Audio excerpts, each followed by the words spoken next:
all-time worst, you know, and you know, yeah, it's like a national pitch too. So that's as ugly as it gets.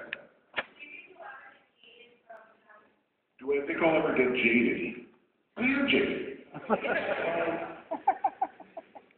But it's a big world. There's a lot of really great stuff in it. I'm constantly surprised. I'm still having fun. There's a lot I'm still curious about. When that changes, I'll stop doing it. You know, I'm not just gonna do it to be on television. You know, there are more dignified things to do with your life. No, as long as it's fun, and it still is, as long as it's exciting, as long as there's still places to go, I'm curious about more places that I've already been and I'm passionate about, and there are a lot of those. No matter how jaded I get, I'm jaded about like fine dining, for sure. More and more, I want a simple bowl of pasta that somebody's grandmother made me, you know, sitting in a little laboratory home in the house. You know, I don't want big wines anymore. I don't really care about big Bourdains and big Burgundies anymore. The wines that make me happier, I find myself in some little mom and pop agriturismo in Italy, and I'll say, hey, this one's pretty good. Where's it from? And the waiter looks good like this. That guy. Awesome. Yeah. Another show in Miami? Maybe. I mean, I come back here a lot, but you know, mostly for fun or for business. But another show? Pardon? What's the show? Yeah. Do it for the lechon asado. The lechon asado, the special. That's lechon asado.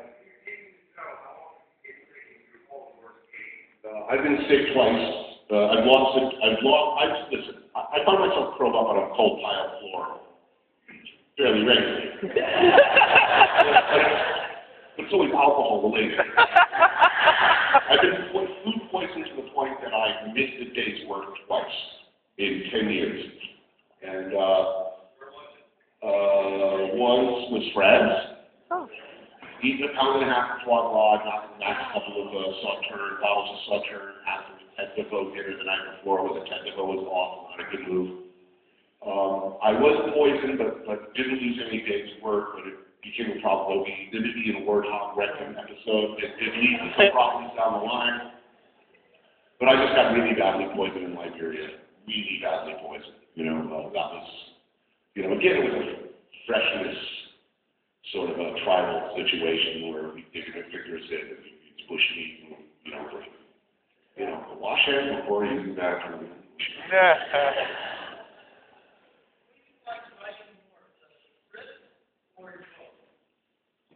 I don't know. It kind of depends. You know, I mean, there's certain shows I really like writing the scripts for. The books, I mean, I'm free because, you know, I can write anything I want. I don't have anything the books don't have to match up with anything. You know, the scripts theoretically are moving action along in a show. You know, it's all cool. I'm just happy to be making a living sitting down.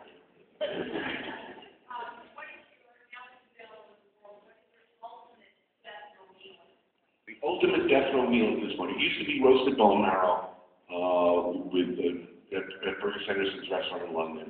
Just to scoop out the cooked marrow, smear it on a little toast with some sea salt, good stuff. Now I have a new one. I don't know if you saw the food porn too a while back.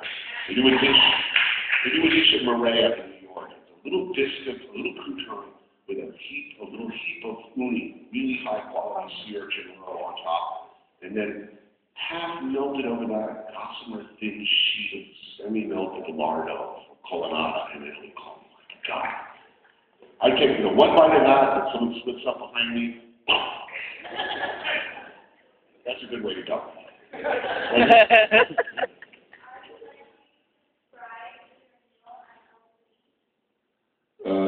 Describe my meal without buoy.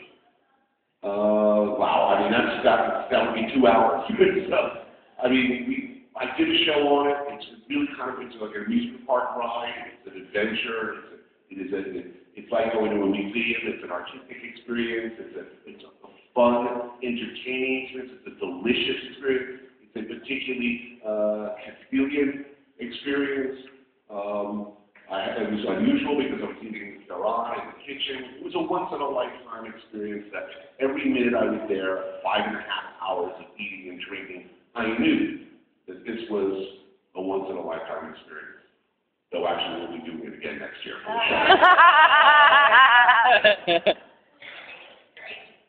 My biggest inspiration, I started reading Hunter Thompson at age 12 in I'm going to say that probably, while he may not have been the best role model for a 12-year-old, he was a big influence on my writing and my worldview, and he's a cautionary tale as well. But yeah, huge influence. Right back there. I did read Hunter Thompson. He was so out of it, so feeble, so pathetic. He was being carried by Johnny Depp at the time. It was a publication party for Proud Highway. I guess they were making Fear and Loathing around that time. And Johnny Depp was essentially serving as his manservant and male nurse, and literally carrying this feeble, profoundly sweating, completely out of it man through his own party. He could only bear to be in his own party for a few seconds to get away. He just had to run away. Clearly not a happy guy. To me, that's something I'm very aware of. Like, I don't want to, don't let this happen to you. I don't want to be putting on my Anthony Bourdain 2000, my Anthony Bourdain 2000 leather jacket, bad boy suit and going out on the college lecture circuit, and knocking back half bottle of JD to the entertainment, a bunch of, cooing, high-fiving, white kids. I don't want to go out like that, okay? And I think he fell into that. He felt compelled to be Hunter Thompson to the end, and this after writing two really timeless classics. And so both inspiration and cautionary tale. Right here. Have you come back? No, did you ever have a backup plan, or did you always think it's chef or die? Did I ever have a backup plan? Brunch. This is one of the central tragedies in my life, actually, is that no matter how bad things got, no matter how fucked up I was, how rotten things would go, how disastrously my career, how completely whacked out on drugs, degraded, awful-looking, cracked out, you just absolutely untrustworthy, unhirable, pariah. Wow. I can always, as long as you can make 3 or 4 omelets at the same time, knock out 125 eggs Benny in a shift, and you're doing work Saturday, Sunday, someone will always hire you. You're going to have 666 tattoos on your car. And so that was always there for me, no matter how bad things got. Backup plan? No, I figured that was it for me. I mean, I never had a plan B ever in my life. And it really came as a shock for me when this celebrity chef shit came along. It was good time. 44 years old, was reaching the end of my utility as a wine chef. Who is the best chef in the world? The next. Well, there are a few. I would say Anthony Adriz in San Sebastian in Spain at a restaurant called Bourdain. Is a guy who's, I think, a lot of the chefs, if you would ask a lot of better chefs than me, who they think who is the next anointed one? When Ferran steps down, who's the next one? I'm thinking Anthony, leading cutting-edge, creative, not just best. He'd be my pick as somebody that focus attention on. Yeah, right here. Why don't I like ABBA?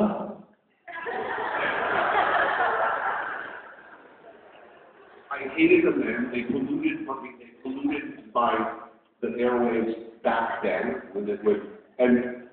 and nothing about the passage of time has made them any better. If you like ABBA now, it's just the same thing about you as if you like ABBA then. It means He will never be my friend. I hate things. This is tough. I mean, that is the music. I will be killed when I am shot at a roadblock someday, or hit by an ice cream truck. ABBA will be, Kansas City will be playing in the background. Oh my God. Show up in hell. My personal hell. Billy Joel will be there to welcome me. And, the musical stylings of ABBA will be something in every room. Sorry. Favorite rock band and why? Favorite of all time. I mean, you go into I love the Ramones, of course. I love the Boys. I love all that old stuff. I like the Clash. I love it. You know what? They think about it. If they had to go to a desert island and listen to only one band's collected works for the rest of your life, the Stones are looking pretty good. Yeah. I just heard the new trial, and I was never an Exile on Main Street guy. I kind of missed the boat on that record, but I just heard it again, and I saw the short film. Damn, that's a good album. I couldn't live without Let It Bleed. That's a great album. I mean, look at Dead Boys, but really Dead Boys, only one song. So it's like that. Yeah. But I was seeing Mothers Invention live. Awesome. They were great. I was visiting